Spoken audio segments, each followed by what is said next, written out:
Assalamu alaikum. I hope you all are keeping well and safe this month of Ramadan. Imam Hussein Development and Relief Foundation are running their famous Ramadan food basket appeal. Previous year, we were able to collect and feed thousands of struggling people. This year, we want to provide 10,000 food baskets. Each food basket contains essentials like rice, meat, vegetables, oil, tea, and dates. One basket can feed a family of 4 for up to 10 days. Each costs just £20 per basket. Take advantage of this blessed month to help and feed your brothers and sisters in need. To donate, please visit www.ihdrf.org. Let's feed the destitute people of Iraq.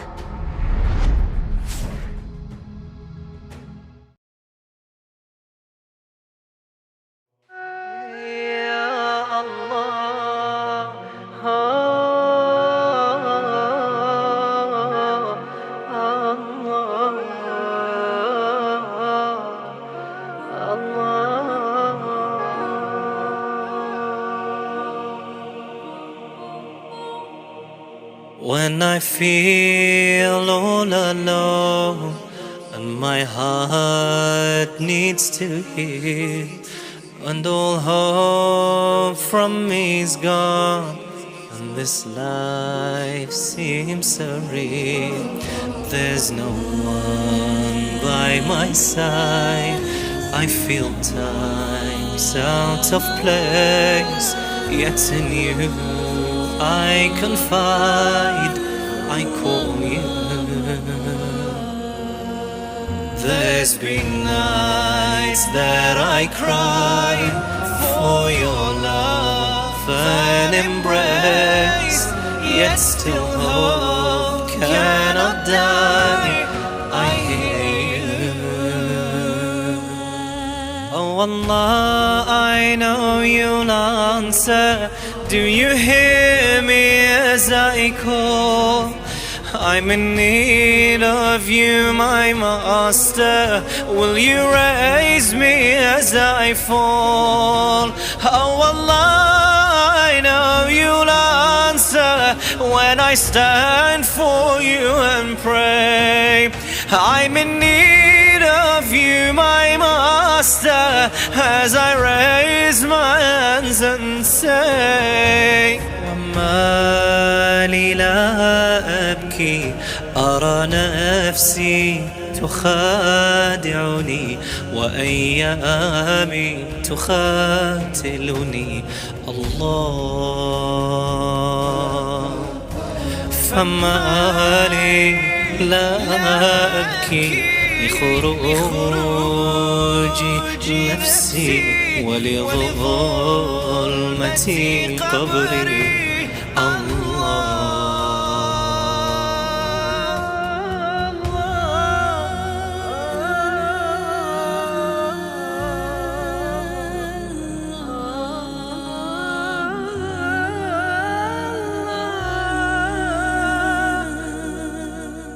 Now my heart fills with hope.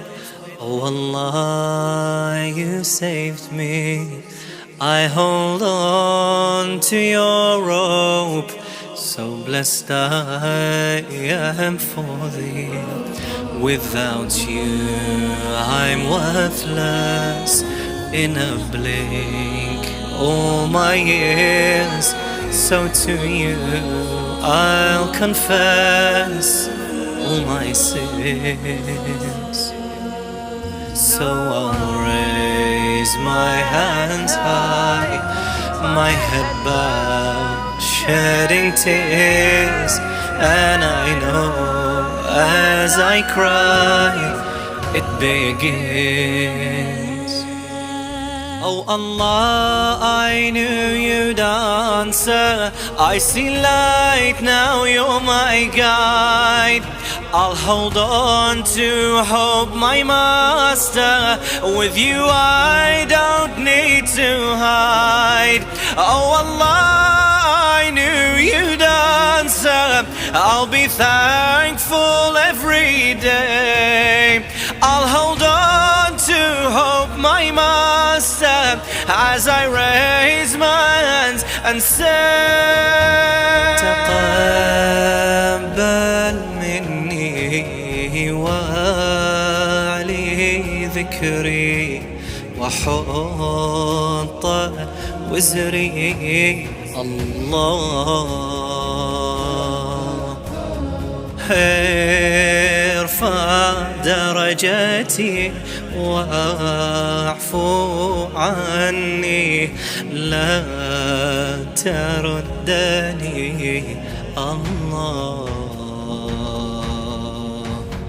تقبل مني وعلي ذكري وحط وزري الله خير. اللهم رب شهر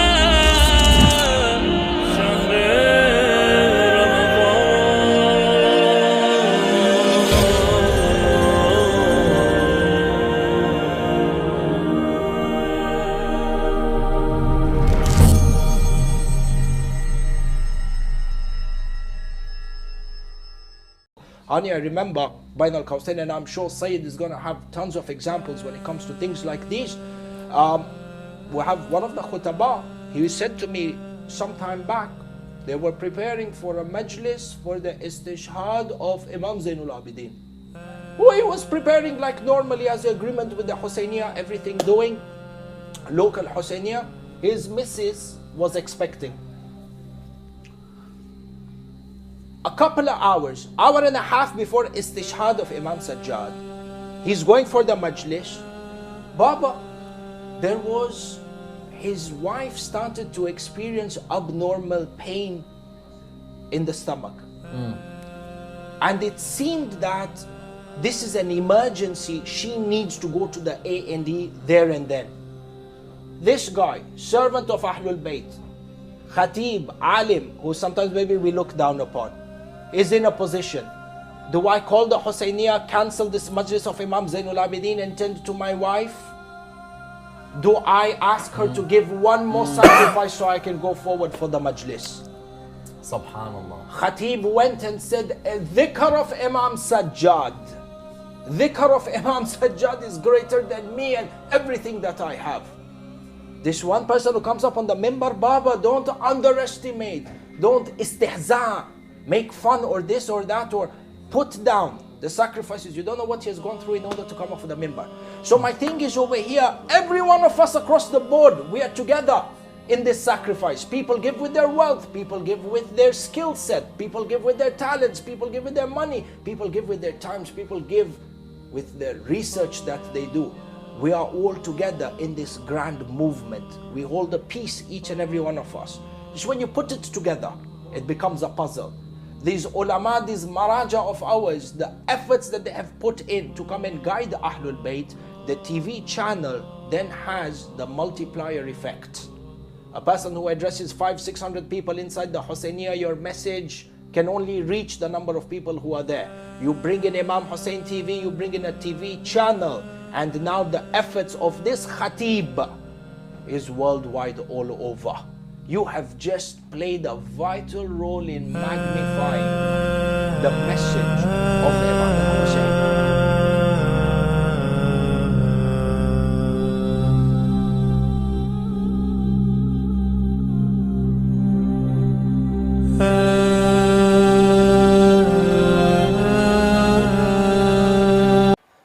Assalamu alaikum wa rahmatullah wa barakatuh, my dear brothers and sisters, and welcome to this final bit of the building that we are wanting to complete, but because of shortness of funds, we aren't able to complete this part of the building. Now, this top bit of the building is also going to be a studio, a rooftop studio, but as you can see, it doesn't have any supporting lines for us to be able to put windows or glass here. We don't have any flooring, we don't have much on this floor, and this floor needs to be completed inshallah before Muharram, so that we can bring you live content from Bain al-Haramain al-Sharifain as well as our other studios.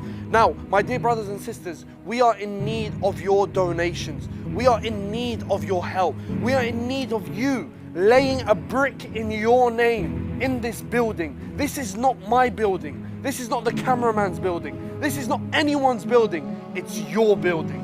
You guys are the ones that continue to support Imam Hussein TV day by day, week by week, month after month, year after year.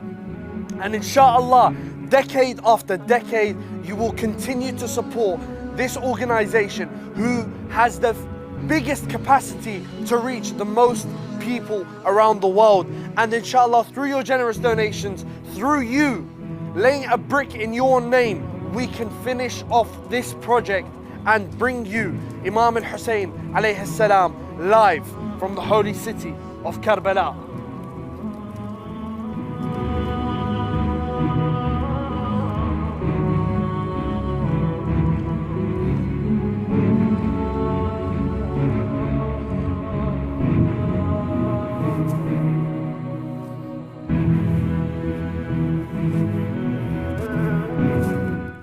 Assalamu alaikum jami'an wa rahmatullahi wa barakatuh. My name is Dr. Abbas Tijani. Inshallah, I pray that you are well and taking advantage of this blessed month of Shahr Ramadan, whether it's through attending or listening to lectures, reciting the Quran, or by feeding people. Now, on the subject of feeding people, the Imam Hussein Development and Relief Foundation are once again running their Ramadan Iftar Food Basket Appeal. Each basket contains essentials like flour, meat, rice and vegetables, and each basket can feed a family of 4 for up to 10 days. To donate, please visit www.ihdrf.org and let's together feed the people of Karbala. Ya Hussein.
Assalamu alaikum wa rahmatullah.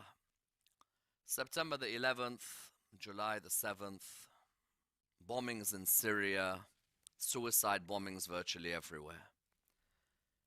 And everyone seemingly points this back to the Holy Quran, because they say that the justification of these bombers, or of those who have been involved in killing, for example, non-Muslims in different parts of the world, is because of the Quran.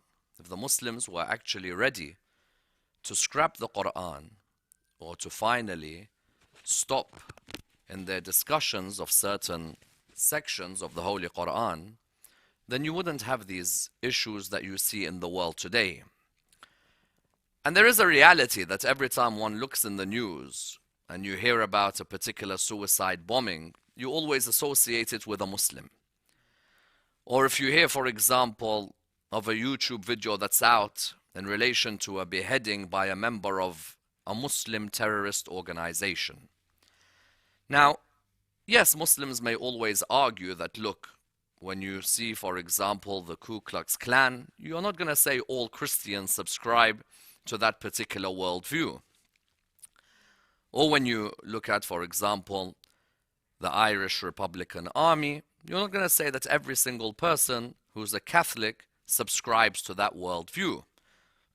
Or if I look at the Tamil Tigers, for example, I'm not going to say every single person subscribes to that worldview. But seemingly, if it's Al-Qaeda, or if it's ISIS, or if it's any of the organizations that have used the Muslim slogans, that means that all Muslims subscribe to this. Now, I know that there are certain non-Muslims out there who definitely will not generalize. They'll always say that, look, what's being said by these people is not something that we agree with.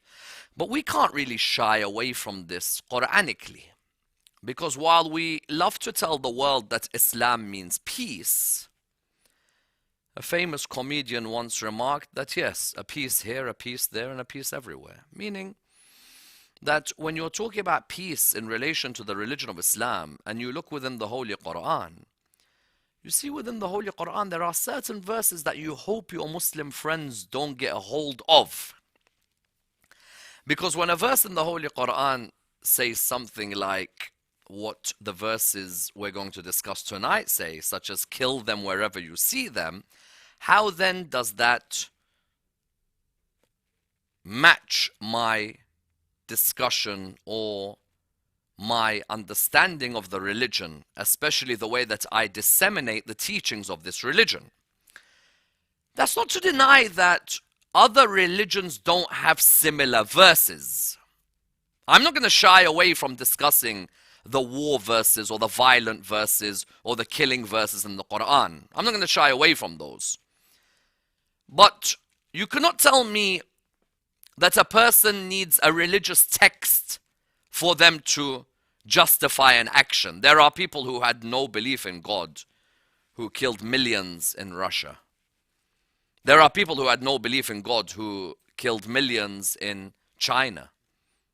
They didn't have a religious text called the Quran or the Bible or the Torah or the Gita. But they still ended up killing millions. A person can abuse any text they feel like.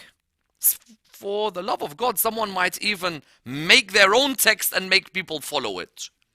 This is my struggle and I want you to all understand it. This is my worldview and I want you to all believe it.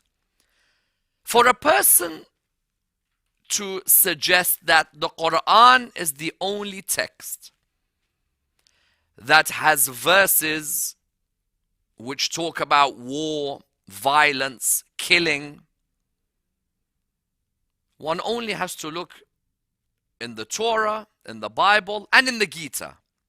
Because no one's going to ever associate Judaism or Christianity or Hinduism with violence. Violence is only associated with Islam. If you look, for example, in the book of Deuteronomy, or you look in the book of Numbers, or you look at Krishna's discussion with Arjun about the dharmic duty of fighting, nobody would ever associate the likes of Christ or the likes of Krishna with a sword and going around and killing people, or ordering that people should be slayed. I'll never forget in the book of Luke, if I was to say the following two lines, I guarantee you that most people would think that these two lines are from the Quran. All those who do not want me to rule them, bring them to me and slay them in my name. All those who don't want me to rule over them, bring them to me and slay them in my name. Who says that? Muhammad? Because the whole medieval Europe used to teach us that Muhammad is the one who spread his religion by the sword. Muhammad is the one whose soldiers were going around killing people. Those who don't want me to rule over them, bring them to me and slay them in my name, is Jesus talking. Jesus? Nabi Isa alayhi salam is meant to be the man of forgiveness, man of peace, man of love.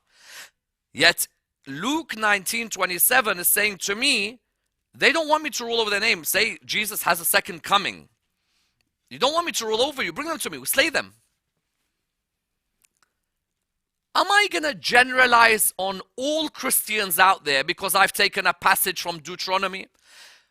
Do I generalize on all the Jewish community because of a passage from the book of Numbers? Do I generalize on all the Hindu community because of Krishna's discussion about dharmic duty? Do I generalize on all Muslims because of the behavior of a few? But the non-Muslim and even the ex-Muslim has a point when they say, well, at least address the verses. Because I do believe that the majority of Muslims out there either read the Arabic without understanding what they're reading, read the Arabic without bothering to ask what's the context of this ayah.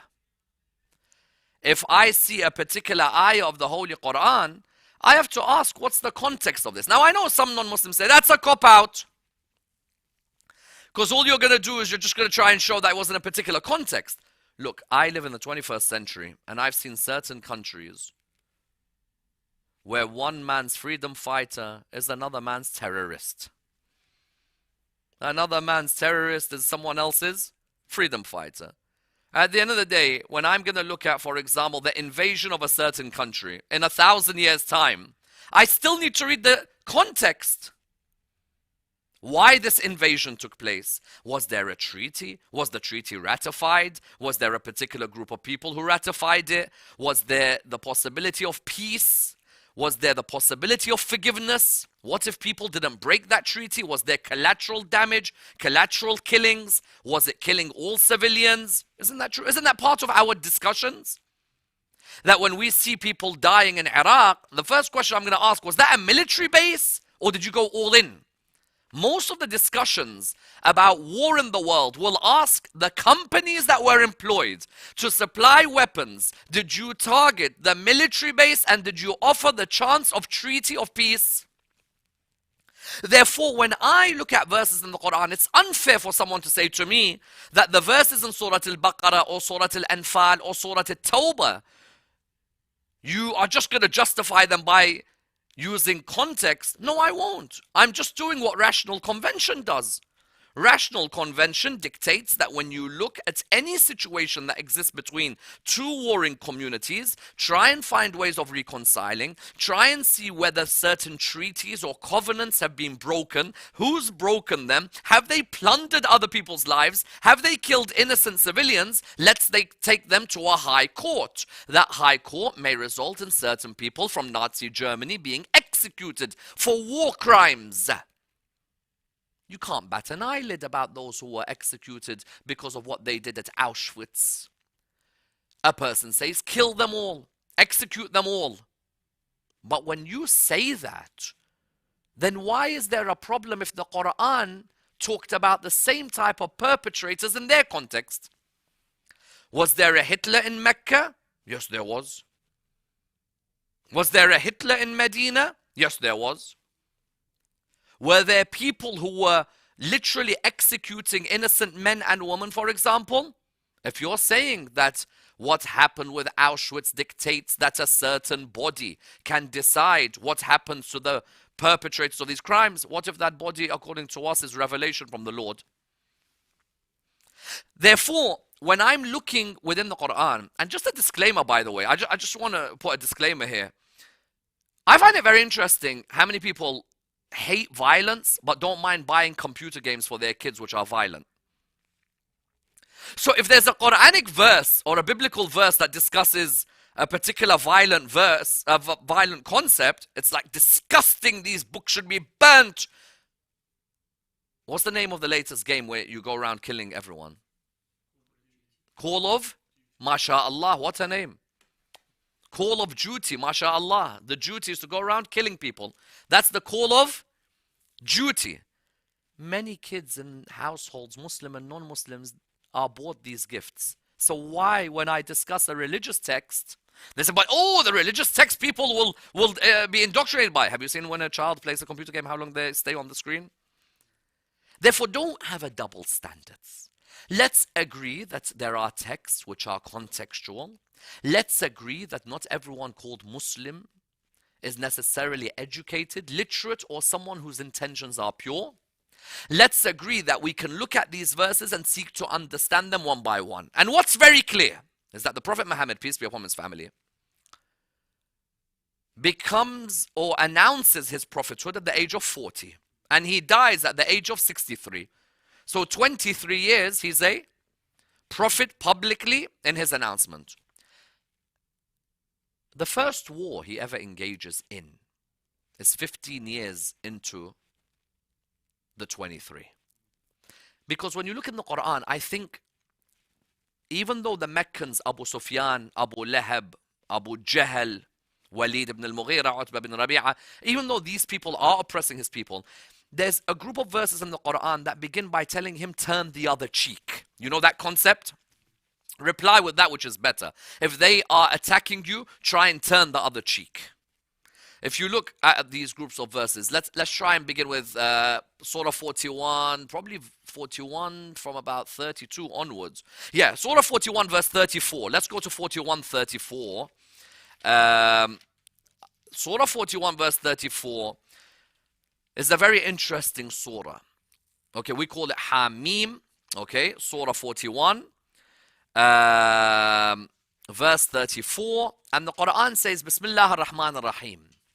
وَلَا تَسْتَوِي الْحَسَنَةُ وَلَا السَّيِّئَةُ. Equals, you can't put good and evil as equal. Do you agree? ادفع بالتي هي أحسن. You can't put good and evil as being equal. Repel their evil with that which is best. فإذا الذي بينك وبينه عداوة كأنه ولي حميم. For what happens between you and the one who has enmity with you, it will be like they become a warm friend. Maybe, inshallah. Inshallah. You never know. That try and reply to them in that which is best. Maybe they come to you as a warm friend at the end. Maybe they change their conception. Maybe they change their philosophy. Another ayah, Surah Al-Ma'idah has an interesting ayah, Surah 5 verse 13. In Surah Al-Ma'idah verse number 13, there's this very interesting discussion that takes place, again about this area of Mecca. Mecca, the Prophet is trying to do that which is better. They're breaking, although Ma'idah is a later verse, but you still see that sometimes it's the covenants that are being broken, and that's what's causing a lot of their problem. And the Quran says to him, فَعْفُ عَنْهُمْ, at the end of the ayah in Surah Al-Ma'idah, فَعْفُ عَنْهُمْ وَاصْفَحْ إِنَّ اللَّهَ يُحِبُّ الْمُحْسِنِينَ. So try and forgive them and try and pass over what they're saying to you. Also, another early ayah in Mecca, Surah 73, verse number 10. Again, there is this aim at the beginning of his risala, at the beginning of his message. There is this aim to try and find some sort of peaceful reconciliation, which, by the way, I don't think changes very much throughout his message. But you look in verse number 10, وَاصْبِرْ عَلَى مَا يَقُولُونَ وَهْجُرْهُمْ هَجْرًا جَمِيلًا. Be patient with the words that they're attacking you with, and try and avoid them with a particular avoidance that is a beautiful avoidance. So try and look for peace. And even a few surahs later, in Surah 88 of the Quran, verse number 22, again we see Allah subhanahu wa ta'ala telling the Prophet, and you all know these verses obviously, when the Quran says, إِنَّمَا أَنْتَ مُذَكِّرْ لَسْتَ عَلَيْهِمْ بِمُسَيْطِرْ.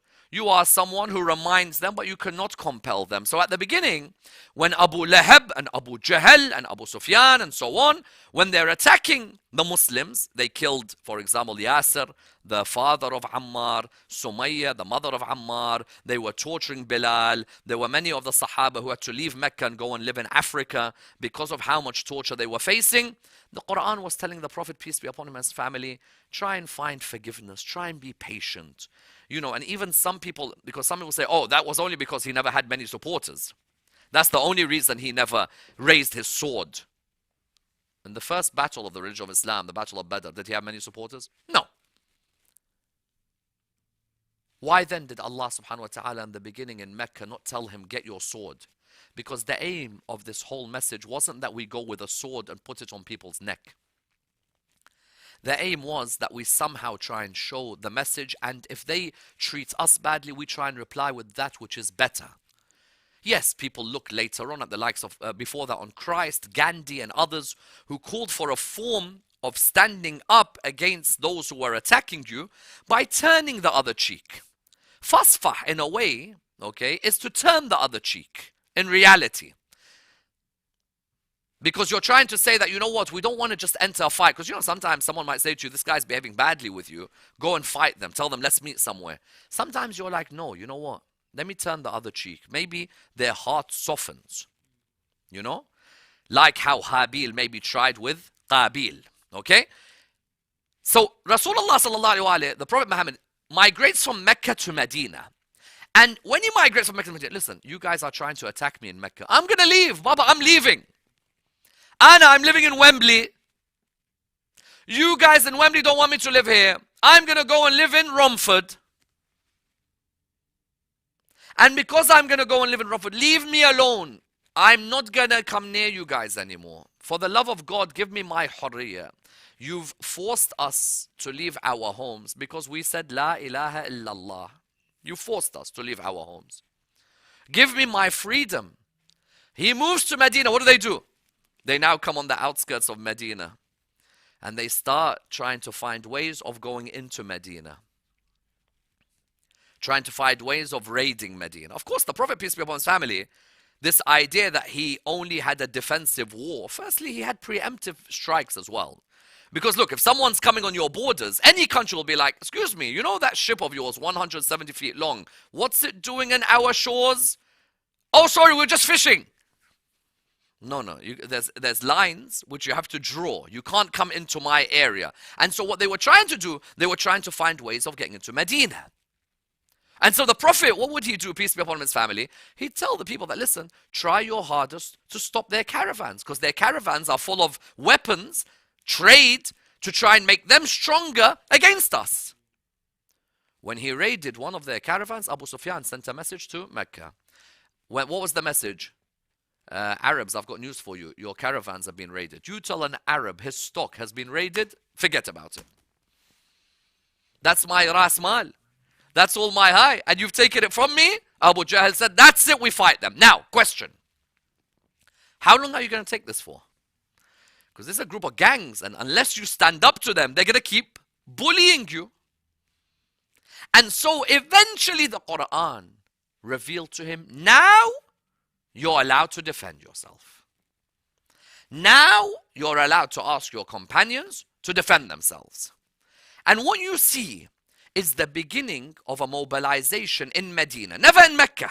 But in Medina, you see the beginning of a mobilization where the main ayah which begins the rationale for a country, a state, a city, a group to defend themselves, now is the beginning of it. Surah 22, verse number 39 of the Quran, Surah Al-Hajj. Surah Al-Hajj, ayah 39, verse 39 of Surah Al-Hajj. This is the verse which gives you the rationale of why Muslims were allowed to fight.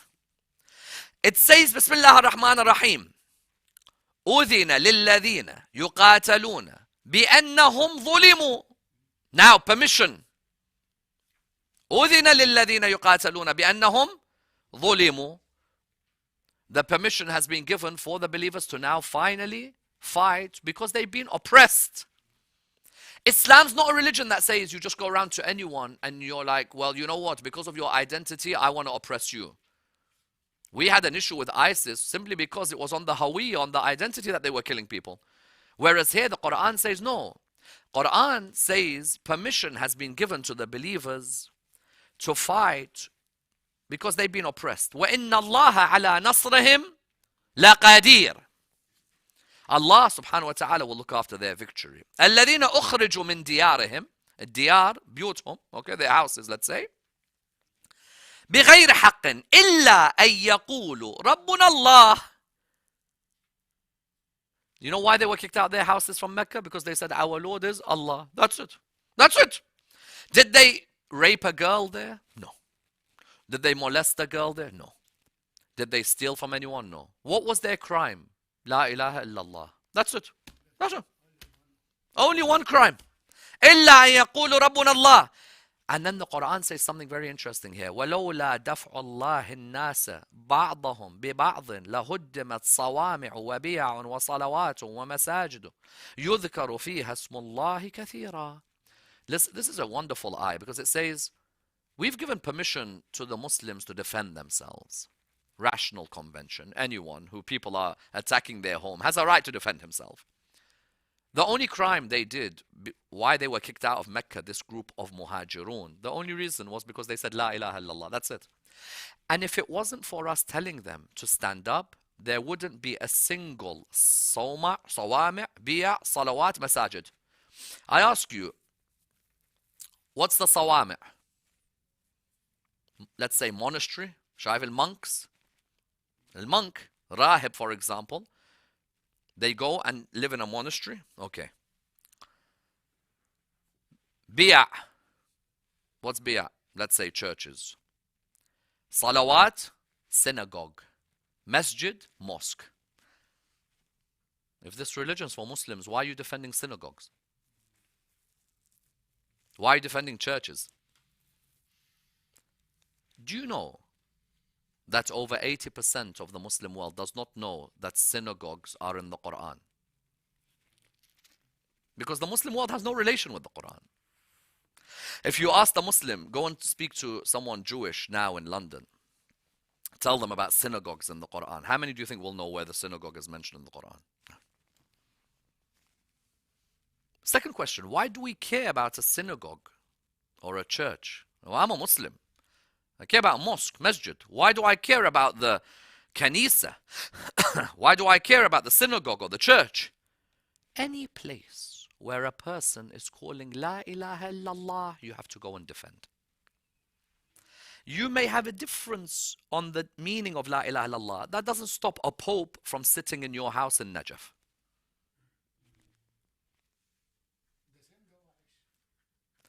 ISIS, what did they do? Dawa'ish. Noon, Nasrani. Ra, Rawafid. Quran said, As-sawami' al-biya' as-salawat al-masajid, wherever Allah subhanahu wa ta'ala is being worshipped, you have to defend. Why do I say all of this? What if a Muslim is fighting a Christian or Jew?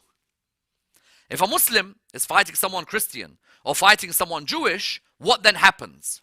This is a point I want you to all think about. Let's make something very clear here. Islam doesn't want Muslims killing. Let's be very clear here. Islam doesn't say, you know what, it's very normal for you to taste blood. Even Islam says it's makruh to have a job like a butcher.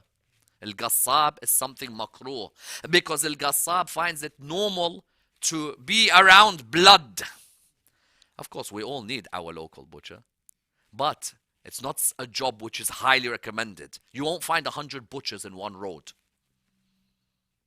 You find supermarkets everywhere, find barbers everywhere, but you won't find butchers everywhere. Not something highly recommended. Islam didn't want you to be used to blood. Yes, what Muslims became is a different story altogether.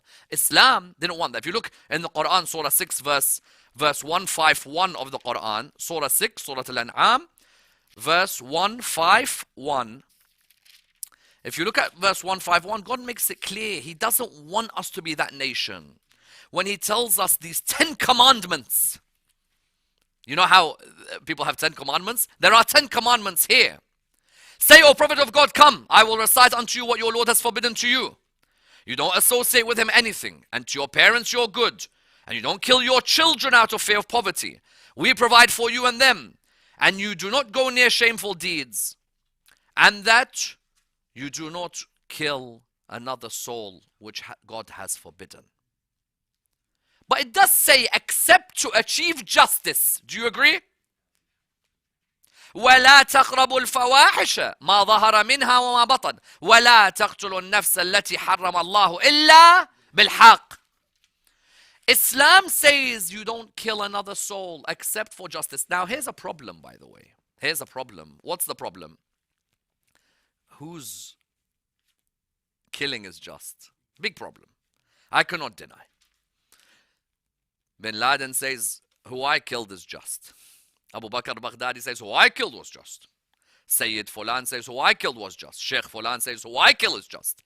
I cannot deny when a non-Muslim says, anyone can take these out of context. I can't deny. I can't deny.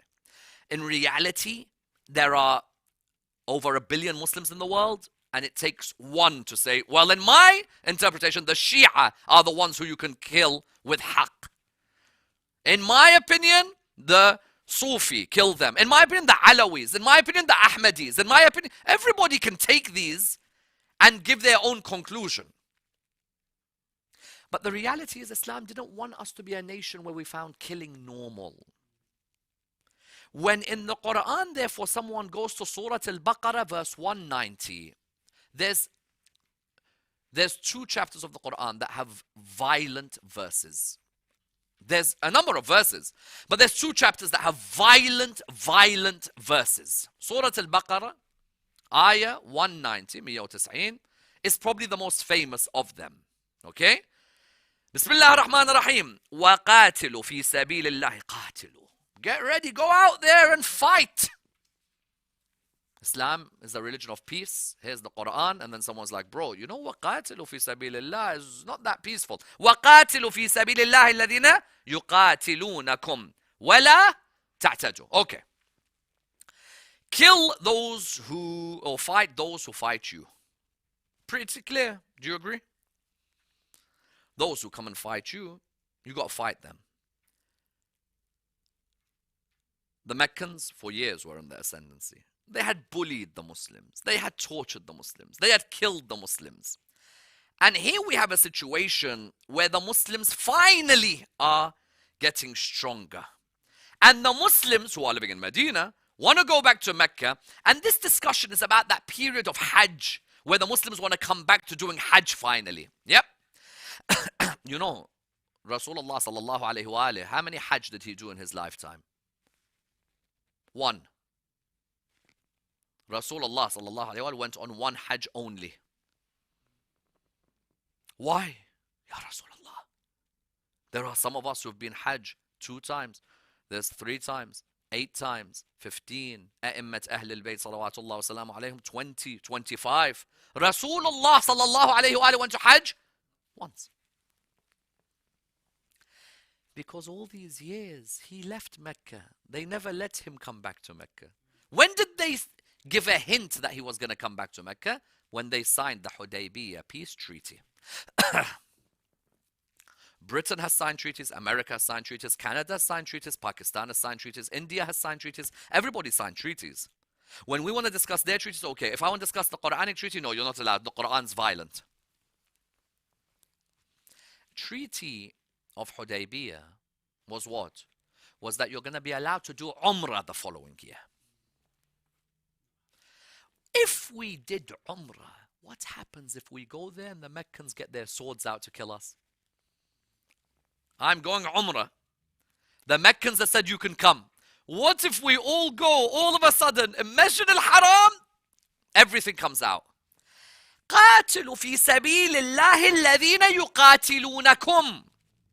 Those who fight you, you fight them. Permission has been given. ولكن finish the ayah, ya Habibi, ya CNN, ya Fox News. Finish the ayah. وَقَاتِلُوا فِي سَبِيلِ اللَّهِ الَّذِينَ يُقَاتِلُونَكُمْ وَلَا تَعْتَدُوا. And do not transgress the limits. When I go there and someone's fighting me, can I just say, well, their kids are bad, I'm going to kill their kids as well? No. That's his wife, so I'm going to torture him more, let me kill the wife? No. They're Christians, those are monks, hermits, kill them? No. Trees, cut them down? No. وَلَا تَعْتَدُوا means don't transgress. خلاص. They fight you, You fight that person, not you take it out on his family. Because you know, sometimes you watch these films. The guy goes and kills his enemy and then kills the family, the kids, the tribe. وَلَا تَعْتَدُوا was to make a line and draw a line. That when these people kill you or fight you, you fight them. وَلَا تَعْتَدُوا إِنَّ اللَّهَ لَا يُحِبُّ. Important point here. إِنَّ اللَّهَ لَا يُحِبُّ. People say to me, Allah loves everyone. What a load of nonsense. Once I was asked by somebody, they said to me, this was unbelievable. They said to me, does Allah love all his creations? I'm like, yeah. They said, all? I'm like, yeah. They said, so Allah loves Yazid. What do you mean Allah loves Yazid? Said, well, Allah loves all his creations. So if he loves all his creations, Yazid is a creation. So Allah, have you not read the ayahs of Inna Allah la yuhibbu? Allah subhanahu wa ta'ala in the Quran many times will mention to us, but there are those I do not love. Amongst them are those who transgress. You can have a Muslim ruler transgress against Muhammad's own grandchildren, sallallahu alayhi wa alayhi. Do you agree? A Muslim supposed ruler, who some say Yazid radiyallahu anh, transgresses, not, look, if I've got a problem with Imam Hussein, why are these kids being killed? Why these kids have been plundered? Why these ladies have been tortured? Let's not beat around the bush, my dear brothers and sisters at home. Islam as a religion is beautiful. Within 50 years of the death of the man who bought it, it was the most disgusting place. 50 years after Rasulullah sallallahu alayhi wa died, this ayah was forgotten. قاتلوا في سبيل الله الذين يقاتلونكم. Okay, أنت في سبيل الله جاء تحارب الإمام الحسين عليه السلام. No problem. When the Quran says ولا تعتدوا, don't transgress. How is it that Rasulullah sallallahu alayhi wa sallam's grandchildren, granddaughters, you know, by the way, there are many people who are not Shia in the Muslim world, they haven't got a clue what happened to the grandchildren of Rasulullah sallallahu alayhi wa sallam in Karbala 50 years after he died, or after Karbala in Kufa, or after Kufa in the land of Sham. Many don't know. Many don't know. There are many of our viewers who are wonderful people. They look at us Shia and they're like, why do you guys cry for Imam al-Hussein? We cry because of what we think is the feeling of Rasulullah sallallahu alayhi wa alayhi for what happened to his grandchildren. Wouldn't you cry if your grandchildren were punched and slapped and kicked and whipped? This is transgressions. These ayahs, we took them out on Christians, on Jews, on atheists. These ayahs apply the most to who? Apply the most to our history. Our history, which in some parts is disgusting, really. It's disgusting. The idea was when someone shows me, Sayyidina, قاتلوا في سبيل الله, Quran, where is the peace? Where is the salam? Where is the silm? I'm like, Habibi, those who fight me, I've been given permission, but I cannot do what? احنا من نقول لا تعتدي على الناس, لا تعتدي على الأوادم, لا تعتدي على الجالي, على القبيلة. It means that don't take it further. I'm gonna find someone who's not paying zakat to the Khalifa. He, Malik bin Nuwayra, doesn't pay zakat to the Khalifa of the time. Get him, behead him, and then sleep with his wife the same night. Okay, you have a problem with Malik bin Nuwayra. Why are you beheading? No, not just beheading, cooking food on the head. But you can't say these things. Do you know where the problem also is? When you have Shia scholars who are like, our problems are because of the Umayyads. Our problems are because of Bani Umayyah, Al-Khatt al-Amawi. Before that, someone gave Fatima al-Zahra a big problem about Fadak. Where? Anyway, so the Quran says, وَقَاتِلُوا فِي سَبِيلِ اللَّهِ الَّذِينَ يُقَاتِلُونَكُمْ وَلَا تَعْتَدُوا إِنَّ اللَّهَ لَا يُحِبُّ. But then look at the next ayah. وَاقْتُلُوهُمْ, Allahu Akbar, حَيْثُ ثَقِفْتُمُوهُمْ وَاخْرِجُوهُمْ مِنْ حَيْثُ أَخْرَجُوكُمْ. Listen, if I can tell my friend Islam's a religion of peace, this is not very peaceful. Do you agree? Slay them wherever you find them, drive them away from where they drove you away. if you've come to Mecca, and if they end up, after having agreed with you, come to Umrah, here's your visa, and then I come there, and suddenly they ambush me and kill me, do I not have the right to do to them what they've done to me? وَاقْتُلُوهُمْ حَيْثُ ثَقِفْتُمُوهُمْ وَاخْرِجُوهُمْ مِنْ حَيْثُ أَخْرَجُوكُمْ. They were the ones kicking you out. Come back and say no more of that arrogance. Why? وَالْفِتْنَةُ أَشَدُّ مِنَ الْقَتْلِ. Mischief is more grievous than that slaughter. Someone like this, the bully, you let him stay. Why did Imam Hussein alayhi salam decide that a man like me doesn't pledge allegiance to a man like him? Why? Why did Imam Hussein say that? Because if I let this person stay, الفتنة أشد من القتل. This person's mischief will continue. And don't tell me Islam, oh, that's barbaric of Islam. How many countries in the world go around? We are the police of freedom for countries. We have to help you in your wars. We will save you from your dictator. So if you could do it, then you're admitting that it's rational convention. وَلَا تُقَاتِلُوهُمْ عِنْدَ الْمَسْجِدِ الْحَرَامِ حَتَّى يُقَاتِلُوكُمْ فِيهِ. Masjid al-Haram is very sacred. You're not allowed to even kill a mosquito if it comes to you in your ihram, sahih? However, they fight you there, your permission's been given. If they fight you there, the permission has been given to you. فَإِنْ قَاتَلُوكُمْ فَاقْتُلُوهُمْ كَذَلِكَ جَزَاءُ الْكَافِرِينَ. So here, what is the context? I've signed a treaty with these people that I could come with a Umrah visa, a Tani visa. And I've come for visa. I get there, and what do they do to me straight away? If they come and fight me, permission has been given. That I'm now allowed to, because in Mecca we were saying to you what? Fasfah, fa'fu. Now we're saying no. No more, because this fitna ashaddu min al-qatl. However, verse 192. فَإِنْ انْتَهَوْا فَإِنَّ اللَّهَ غَفُورٌ رَحِيمٌ. But if they desist, then know that Allah is forgiving. Okay? وَقَاتِلُوهُمْ حَتَّى لَا تَكُونَ فِتْنَةٌ وَيَكُونَ الدِّينُ لِلَّهِ فَإِنْ انْتَهَوْا فَلَا عُدْوَانَ إِلَّا عَلَى الظَّالِمِينَ. You fight so that you make sure that this dissension, this nonsense where you can't grant visas to people because they believe in God, that's eradicated. No more. It's not going to happen. And that those people who don't show any hostility, don't oppress them. This is important. أنا أرجع المكة. When I go back, I see a mushrik, I see a mushrik. I see a mushrik with takabbur, I see a mushrik who's a bit more of a mukhlas. Why should I hurt this person? Because these people in his family are arrogant. What's this person done wrong to me? So, the first group of ayat where people say, Quran, قاتلوهم, اقتلوهم, is Surah Al-Baqarah.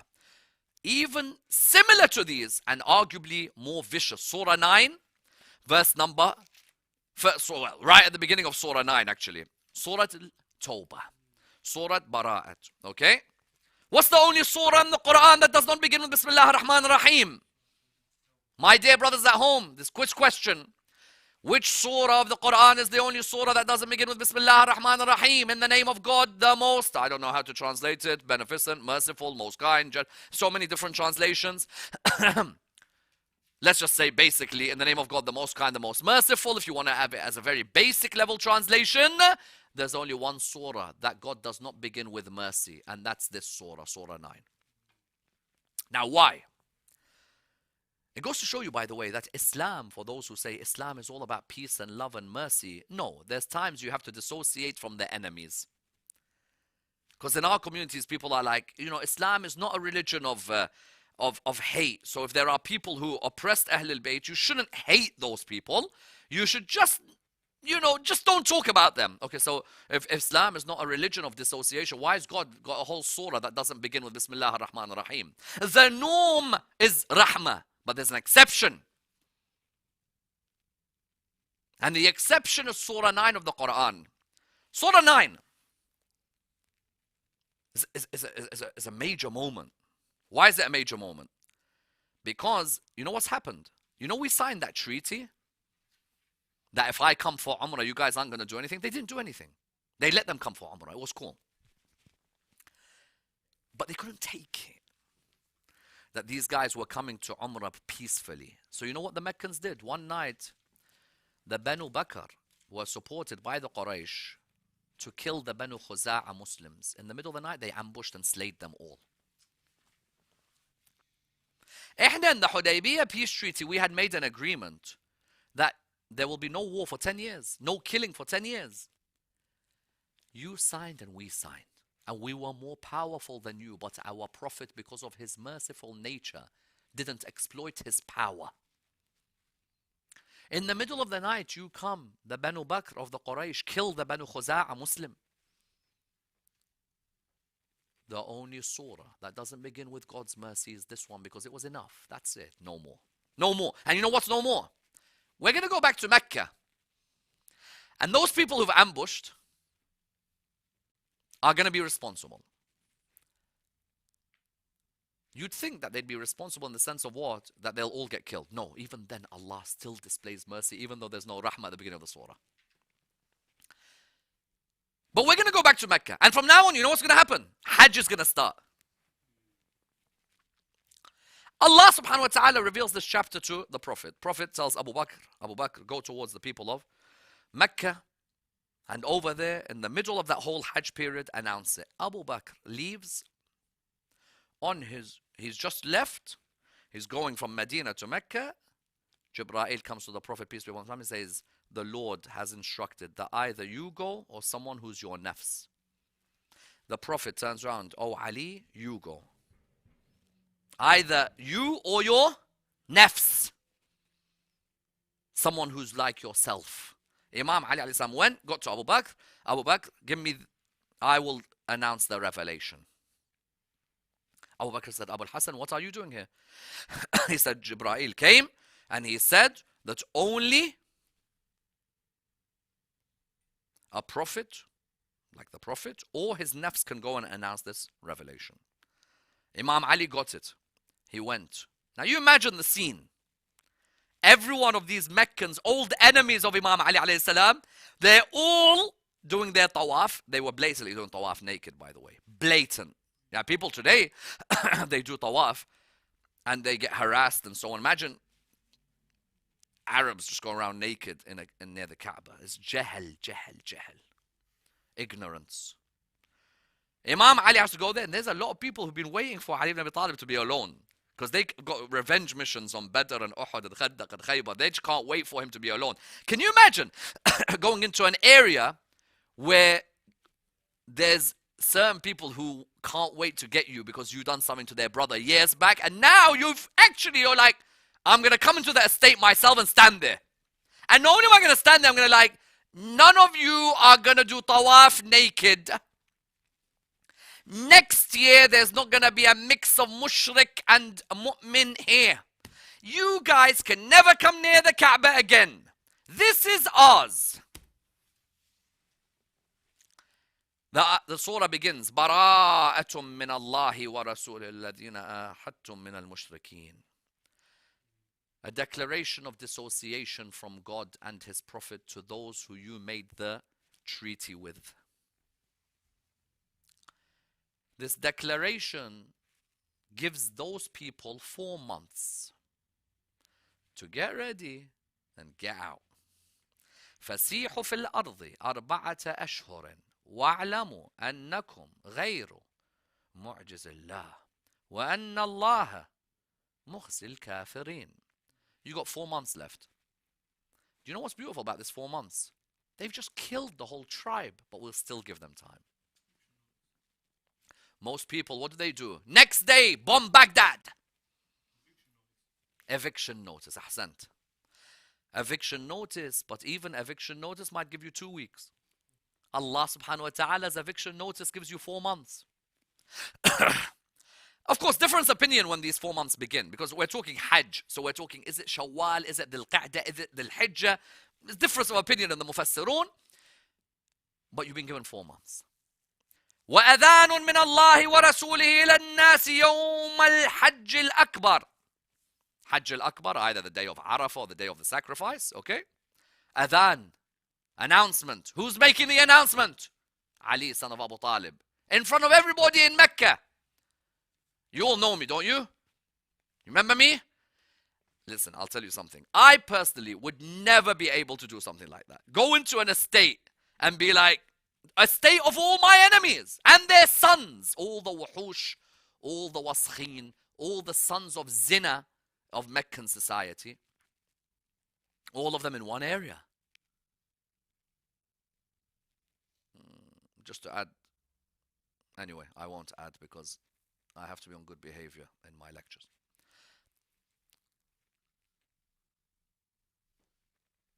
And he makes it clear to all of them, adhan min Allah. There is an adhan announcement from Allah and His Prophet. أن الله بريء من المشركين ورسوله.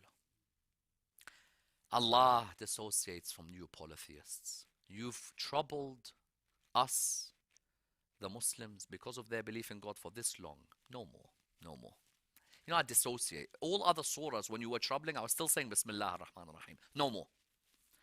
But فَإِن تُبْتُمْ فَإِن تُبْتُمْ فَهُوَ خَيْرٌ لَكُمْ. If you repent, this is the beauty.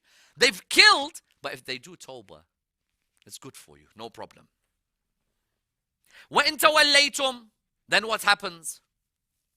فَاعْلَمُوا أَنَّكُمْ غَيْرُ مُعْجِزِ اللَّهِ وَبَشِّرِ الَّذِينَ كَفَرُوا بِعَذَابٍ أَلِيمٍ. You do tawbah, it's good for you. You don't, you get ready. But I'll ask you a question. Banu Bakr killed Banu Khuza'ah, but there's other tribes in Mecca.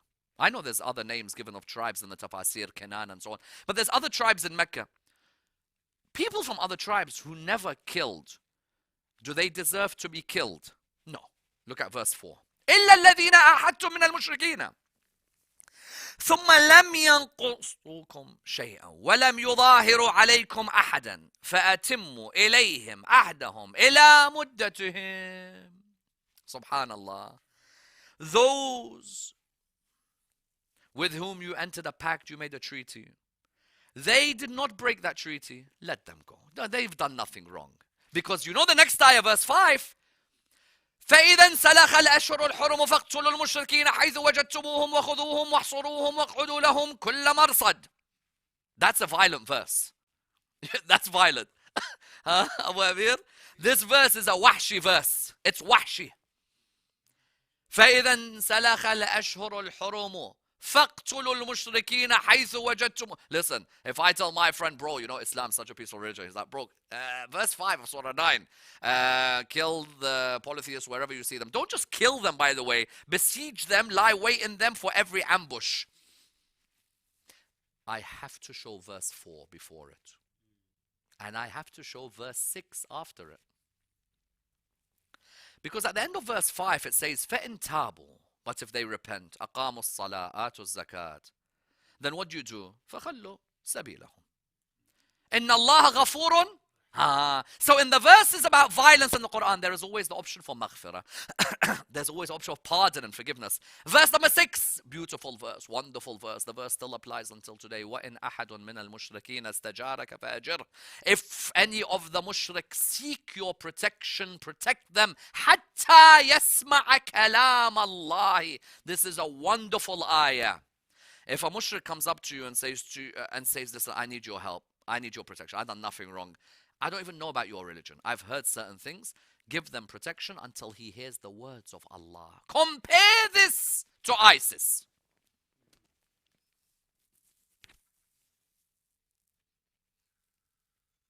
Dawa'ish one side, look at Quran on the other. Do you know, I remember, you know this ayah, do you know what I remember it? Wallah. It brings back memories of a story. Khawarij. Nahrawan. You know what they used to do? They would kill you on the Hawiyya. Hawitak, Shi'i, Ali, kill. If your Hawiyya, your ID card said Mushrik, would they kill you? No. Why? If your identity card said Shia of Ali, death. ISIS, Al-Qaeda, Sipa Sahaba, Lashkar Jangvi, ID, killing. Mushrik, Abdullah, the son of Khabbab ibn al-Arat. Khabbab ibn al-Arat was a companion of Rasulullah sallallahu alayhi wa alayhi. His son Abdullah was with his pregnant wife. They were walking. One of the Khawarij, you know, they stop at their checkpoints. Exactly the same thing you saw. Syria, Iraq, same thing you see in history. Repeats itself. At the checkpoint, stopped. Before them, there was a mushrik. What's your idea, mushrik? Go. You, Abdullah ibn al-Khabbab, what are you? He said, Shi'at Ali ibn Abi Talib. He said, okay. Your wife, Shi'at Ali? Okay. They slayed the wife, took the baby out and threw her in the river. He asked them, how comes the mushriks going away? Me and my wife have got this punishment coming to us. He said, the Quran says, وَإِنْ أَحَدٌ مِّنَ الْمُشْرِكِينَ اسْتَجَارَكَ فَأَجِرْهُ. Father mushrik, Quran says, if they seek your help or they seek your protection, give them. حَتَّى يَسْمَعَ كَلَامَ اللَّهِ. So that person, we've given protection. He said, I'm a Muslim. أشهد أن لا إله إلا الله وأشهد أن محمدا رسول. What is a Shi'i? أشهد أن لا إله إلا الله وأشهد أن محمدا رسول الله. And that I believe that of all the people, after Rasulullah sallallahu alayhi wa, there's none higher than Ali ibn Abi Talib alayhi salam. That's a Shi'i. You may believe there's none higher than so and so. You may believe there's none higher than so and so. I'm still a Muslim. I believe La ilaha illallah Muhammad Rasulullah. They killed Abdullah ibn al-Khabbab. They killed his wife. This ayah, what did it say? You go into Mecca. We don't give you a carte blanche. Go and kill everybody who's mushrik. Those people who have made a covenant with you, you give them their rights. And those who don't know about Islam, Baba, there are people, their image of Islam is one thing. Let them meet you. Let them talk to you. Explain to them the Quran. وَإِنْ أَحَدٌ مِّنَ الْمُشْرِكِينَ اسْتَجَارَكَ فَأَجِرْهُ حَتَّى يَسْمَعَ كَلَامَ اللَّهِ ثُمَّ أَبْلِغْهُ مَأْمَنَهُ. Then after that, you give him his place of safety. Why? ذَلِكَ بِأَنَّهُمْ قَوْمٌ لَا يَعْلَمُونَ. Baba, what do they know? They don't know about your prophet. They've heard there's a man called Muhammad lives in Medina. I mean, many of these people didn't see Rasulullah because he left 10 years before. There were many young ones who have never met Rasulullah. Let them come and talk to you. And it also shows that Allah doesn't want blind faith. Allah wants people who are shown, who talk, who ask questions, who believe. So therefore, the verses are violent, but the context is interesting. Then there is one more passage, and I will conclude. Surah 8, everybody at home, verse number 55 of the Quran. Here Allah shows that, look, treaties are made. If they're broken, everyone rationally in their convention will appreciate that in rational convention you make a treaty with people, and if these people break them, then there are certain laws which have to be administered. Because in the Quran, Allah subhanahu wa ta'ala mentions here, الَّذِينَ عَاهَدْتَ, verse 56 of Surah Al-Anfal, Surah 8, الَّذِينَ عَاهَدْتَ مِنْهُمْ ثُمَّ يَنْقُضُونَ أَحْدَهُمْ فِي كُلِّ مَرَّةٍ وَهُمْ لَا يَتَّقُونَ. You make a covenant with them. Every time you make an agreement with them, Baba, إحنا المسلمين, let us live in peace, they break that agreement. What happens with them? Verse 57, فَإِمَّا تَثْقَفَنَّهُمْ فِي الْحَرْبِ. Either you take them in fighting, فَشَرِّدْ بِهِمْ who مَنْ خَلْفَهُمْ لَعَلَّهُمْ يَذَّكَّرُونَ. Either you take them fighting, scatter them by punishing them, making an example of them. However, if you fear treachery from a people, then do what? Throw them back onto their covenant on equal terms. Okay? Make a deal with them again. And then in verse number 60, it's very important.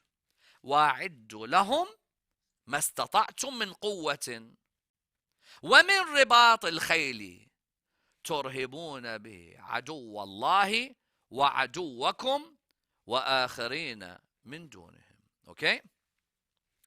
Here the Quran says that you prepare for war, frighten the enemy of the opposition. And then the Quran says that Allah subhanahu wa ta'ala will give you victory. But in verse 61, this is huge, my dear brothers and sisters. Verse 61. But if they lean to peace, Allah, even if they are your most vicious enemies. And I don't know if in the Muslim world this still applies. I don't know. That if a group of people are your most vicious enemies, the moment you think of peace, everyone's like, Astaghfirullah, we'll never make peace with them, we'll kill them, we'll burn them, we'll hide. I don't know. The Quran seemingly has a different worldview. The Quran tells you that if they lean to peace, وَإِن جَنَحُ لِلسَّلْمِ, what should you do? فَاجْنَحْ لَهَا. So when it says وَإِن جَنَحُ لِلسَّلْمِ, what should we do? فَاجْنَحْ لَهَا وَتَوَكَّلْ عَلَى اللَّهِ إِنَّهُ هُوَ السَّمِيعُ الْعَلِيمُ. The Quran here is saying to us something clear.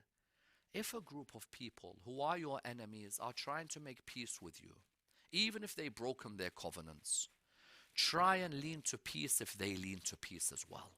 Sometimes you might hear that there might be a person or two countries, they hate each other. If one of them calls out for peace and the other one is adamant they won't have, maybe one can look at the Quran and say, are they worse than the Quraysh? And are you greater than Rasulullah sallallahu alayhi wa alayhi?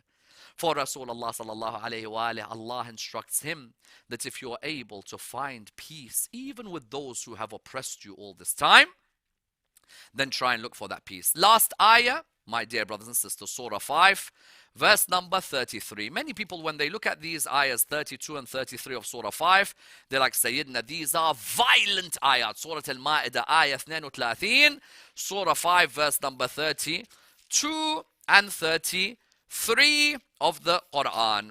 Verse 32 is every Muslim's cop-out verse. They love this verse in particular. For this reason, من أجل ذلك كتبنا على بني إسرائيل أنه من قتل نفسا بغير نفس. Muslims always quote this ayah.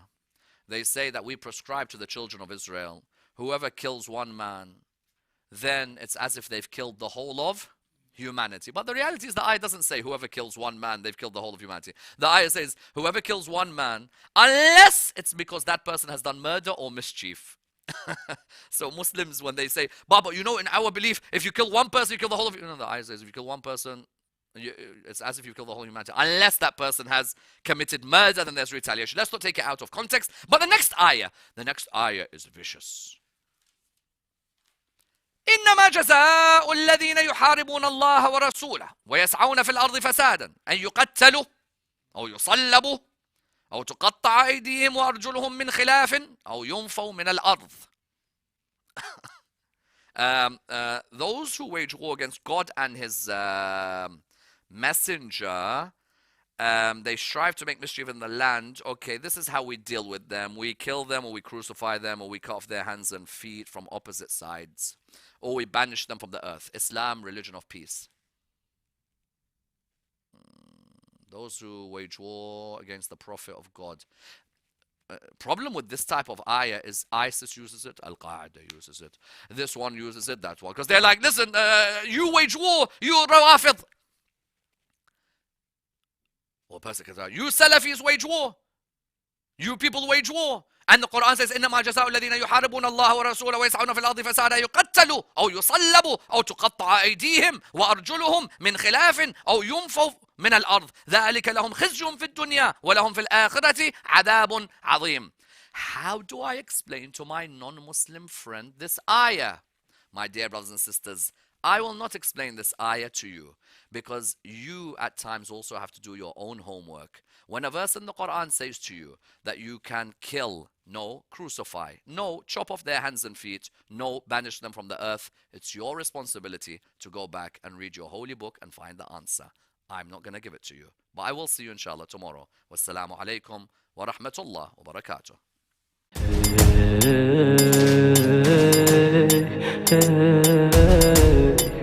Oh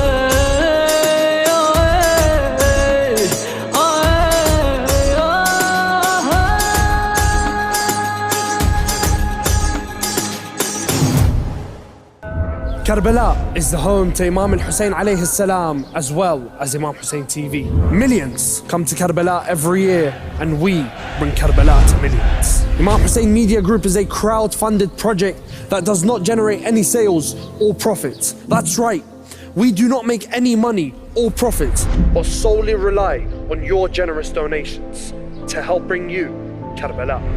Imam Hussein Media Group is looking for flag bearers, donors and supporters to help.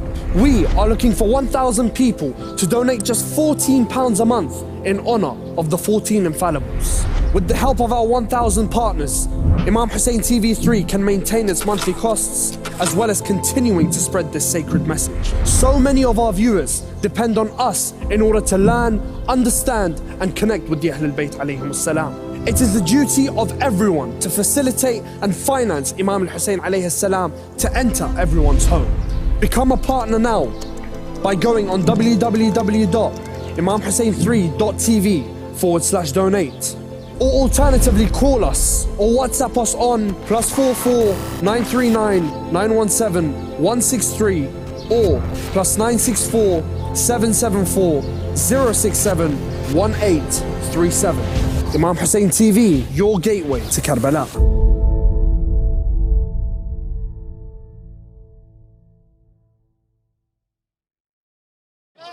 Are you in court for raping English girls? Remember? You're here defending the paedophile. I'm here defending your dad. Women are here defending the paedophile. You're here defending. We don't need a TV channel because we've got mosques. We have Islamic centres that are always open. We have schools teaching Islam. Hijab is part of a school uniform. Islam has come and it's established here in the West. And everyone's happy. They love us, our food, our fashion, our culture. The media is always on our side. We've got plenty of English speakers, plenty of English books, and plenty of places to go and learn in the English language. Let's be real. Let's get active. Be more involved. www.imamhussein3.tv. Imam Hussein Development and Relief Foundation is running its famous Ramadan food basket appeal. Previous years, we were able to collect and feed thousands of struggling families. This year, we want to provide 10,000 food baskets to the impoverished families of Iraq. Each basket contains essentials such as rice, flour, meat, vegetables, lentils, dried lemons, oil, tea, and dates.